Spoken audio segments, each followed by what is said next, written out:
Tere tulemast Eemi Kitsune taratuppa. Täna ma olen väga erilises kohas ja teel veel erilisemale sündmusele. Ja just sain kätte numbrite keele merikese inglinumbrite kaardid.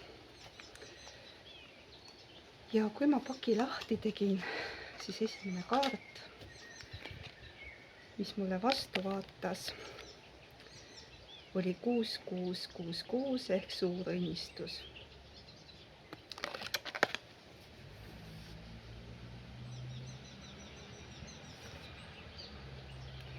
Ja see, mis mind täna ees ootamas, on ka hästi põnev ja suur õnnistus. Aitäh, Merike, et sa need kaardid tegid. Ja kui tänane päev läbi saab, siis ma jagan ka seda sündmust, kuhu ma teel olen.